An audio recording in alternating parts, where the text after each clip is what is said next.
Hello, everybody. Welcome to Film Family. And today we're going to be reviewing the season finale for The Mandalorian, The Redemption, Chapter 8. And so picking up from last week's cliffhanger, Quill, who is actually dead, if anybody ever questioned it. I did. It's pretty sad to see that. And, Moff Gideon has his people, kind of force Mando into this ultimatum, like, you got to give us the baby. And then they kind of figure out some stuff that, like, he doesn't have the baby, and we see a pretty solid action sequence, and we get a really solid finale. Overall, I'd say this is like probably a top 3 episode for me, and it just does a good job at being a finale. It sets up more, but it can at least clothesline part of the story that it is, put in this first season, but still leaves a lot more room for potential, in the future. I think this was my favorite episode out of everything because in the last episode, we were talking about the robot, and I really didn't like his backstory, but I eat my words because the backstory, I feel it was more important when you watch the second one. Yeah. I agree. I think that they closed off a lot of the character stories, but they still left it open to you're going to wonder what's happening next, especially for the main characters. I think solid action sequences in it, very well done.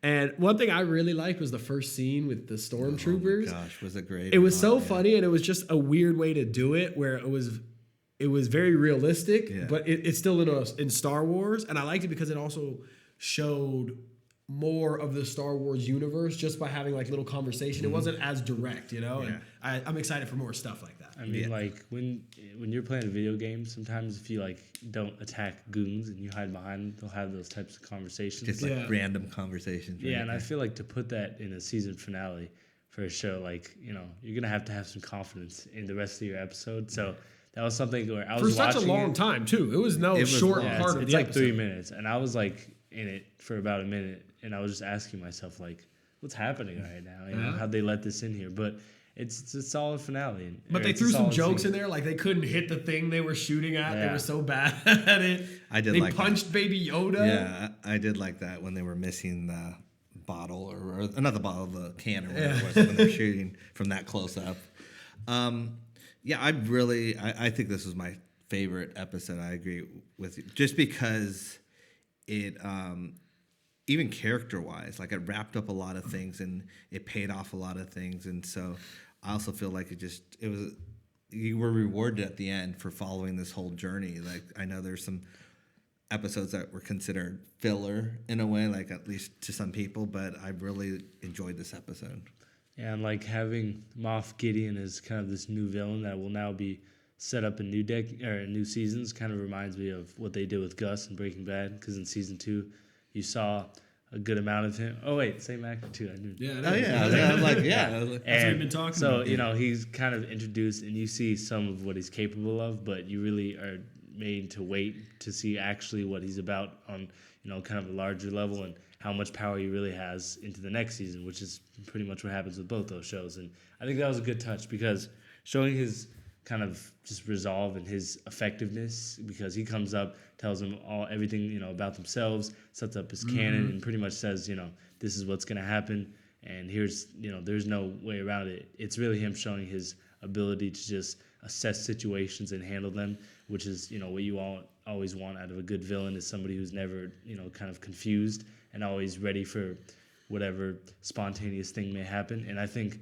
that they're definitely going to make some sort of connection to him with the Mandalorian, which they kind of already showed a little bit. But I also like how he does it emotionlessly. He does it very, not necessarily monotonously, but one of my favorite lines was like, if you're asking if you can trust me, you cannot. Yeah. And it's not just, he didn't say you can't, he said you cannot. It's just the way he carries that character is, I really like it.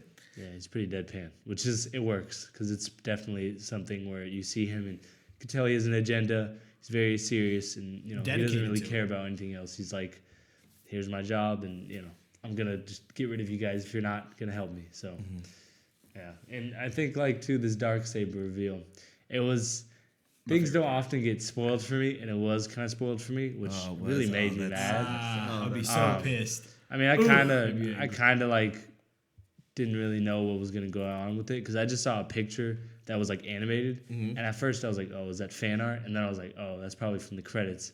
It was like on a YouTube video, and it kind of made me mad. That sucks, dude. But when they actually cut through the ship, I thought that was a really cool reveal. They're definitely gonna have to explain why, because Darksaber definitely is one of those objects that kind of just you have to think about it and you're like, how did that get there? Because like Luke's lightsaber in the castle in Force Awakens, it's just one of those things that's gonna need a genuine explanation. Because at the end of the day, But it's they an can't object. explain it from how the does it get into Mandalore somebody's attack? hand? So They can't explain it from the Mandalorian I mean, no, attack? people have objects, and when they lose it, like you have to explain how somebody else gets it. So- Definitely, but he was there when Mandalorian was talking about how what's his name? Moff Gideon. Moff Gideon, yeah, how he was the guy who led the attack, and that's why he knows Mandalorian's real name. Yeah, but that doesn't mean anything if the Darksaber isn't there. It wasn't on Mandalore. I mean, no, it's not just like sitting in a room. People have it, so It I could think be they if should. somebody No, died. it doesn't. Well, let me say, as someone that's not watched Clone Wars, I didn't know what the Darksaber was. I knew It's a that dark lightsaber. No, I know. I mean, it looked cool, but then I did some research after, and whatever. So I was really excited and I know that they probably, unlike the movies, have a reason for bringing it in and a backstory. So I don't think they just threw it in there. And there's a reason, and you're probably going to learn more about it. Just like, they also, what I really enjoyed was they set up this Jedi thing too. Like, oh, this is, they call them ancient wizards or something like that. Yeah, the sorcerers. The sorcerers, yeah. So Yeah. and I think it's really cool because it's like this back lore thing, but we're learning about the universe again, which When I you love. watch the original trilogy, it's just kind of funny to see how people look at Jedi so fundamentally differently than people during the prequel era. Yeah. Obviously, if you're not seeing something, you're just not going to believe in it. And how they look at them as sort of these wizards, and it's different. And that's how time works. We look at people from the 40s differently than those people were looked at during the 40s. And I think it's cool for them to show that there's sort of a history, and it always is changing because that's how history But I think works. that's also what makes it so good, is because they could have just ignored it and we kind of still would have loved it, but they give it that human aspect that people can relate to because, at one point people believed in the Jedi and everybody thought it was a great religion. And then as the time goes on, you can see that they're considered wizards or sorceries and nobody believes in them.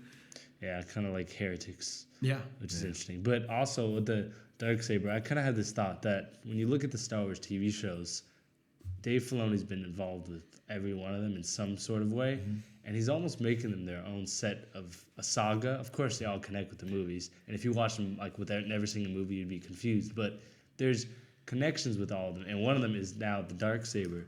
Or I don't know about Resistance. I haven't watched that show, but like with the Darksaber, they've put them in different shows to show that there is some sort of connection between maybe some of the lesser characters who aren't like the ones that we all know as kind of the main cast. So I'm curious to see how deep he goes into it, if he brings people from Clone Wars or Rebels in, and just how he's going to expand that. But I think it's interesting that he's almost creating a pocket, reality, even if it relates to the movies within the shows, and how he's going to kind of expand that story. That's something that excites me. Yeah. And I want to see what they do with that, because apparently there's now all these rumors of like what's going to happen in the second season, who's going to be brought in, and the possibilities are, I'm not going to say endless because most of the main characters are dead, but like, there's a lot of possibilities for them to do stuff, and they can bring in characters from animated into real life, and it would just be crazy if they did something like that, to see how it would be, put into the story and how it would actually meld, and kind of be logically put in there. And I'm excited to see what they do with that. Here's a question. Yeah. Would you rather see Baby Yoda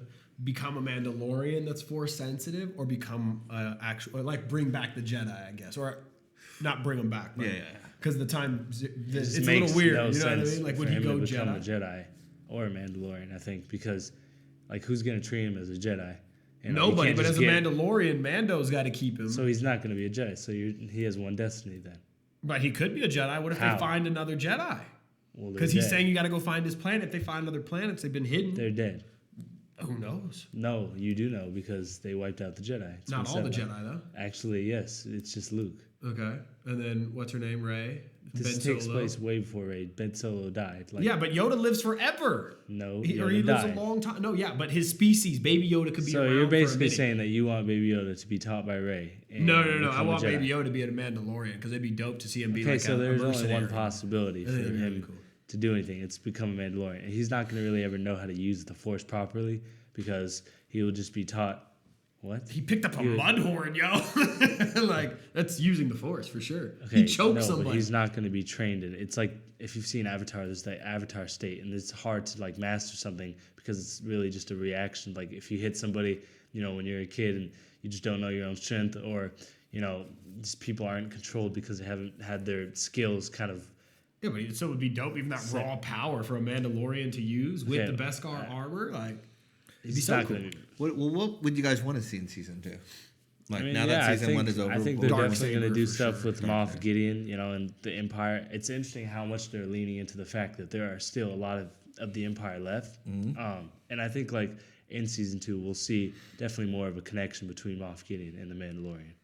Okay. Yeah, and I think like just them showing that there are still remnants of the Empire is them gearing up for some sort of story with the Empire. Yeah. How much they lean into that, if they bring in the First Order or Resistance or whatever they want to do, it's up to them. But it's something that they've left open for themselves. Yeah, I think it's kind of really cool because there is something with Star Wars where it's like there's this plot, but then you realize the plot is so much bigger. Like you're watching this, and then all of a sudden you realize, but it affects all of this, and I think that's the thing with, Mando became someone that we were joking about him getting his butt kicked every once in a while to now he's very important in that way, especially with Baby Yoda. Yeah, and then like that actual scene with IG, I forgot his number. Was it 48, 88, 84, something like that? Yes, but droid. when he hopped in and saved them all. First of all, that scene reminded me of something from Modern Warfare 2. I did it? Yeah, it's one of the levels. But also, like, just that action scene, that was one of my favorites of the show. That was what I was talking about in the very first episode, how some of the gunfights didn't feel quite as kind of hard-hitting as I wanted. I feel like this seemed better than that. It just seemed like there was more stopping power in some of the shots and how people fought, and just to see the maneuvers and like how they were using the guns, it just seemed a little more polished to me. And it was probably one of my favorite, if not favorite, action sequences. Yeah, and how the IG unit was protecting Yoda while shooting him and love that switching turn around. I kind of putting it suspected over. they would do that because I thought about the fact that they were like, oh, he's just made to care for the baby.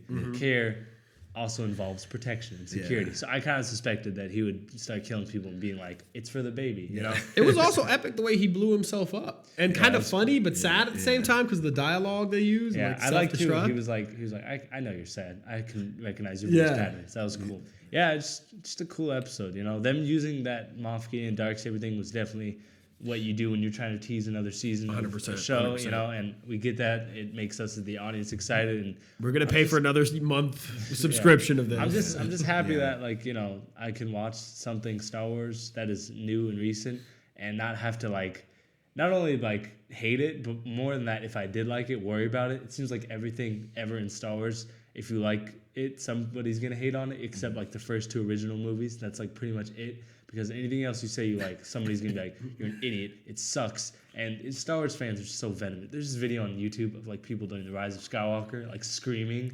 Really? It's I gotta see that. Star Wars fans are just the worst, And I don't mean that if you're watching this and you're a Star Wars fan, that's a generalized statement, but I don't mean that to generalize every person. It's kind of true. Star Wars fans are pretty bad. But The Mandalorian seemed to unite a lot of people, and it's a really solid first effort from the show. I hope it only gets better from here. Yeah. I saw a picture of Pedro Pascal recently, and I don't think he should be allowed to not wear a helmet anymore. I feel like the robot can see him, but we can't see him like that anymore. I feel like that. Yeah, I thought they did it very well. His reveal, which was also kind of spoiled for me by another YouTube picture, which I was like, geez. But it was just half of his helmet being taken off. That was Photoshop.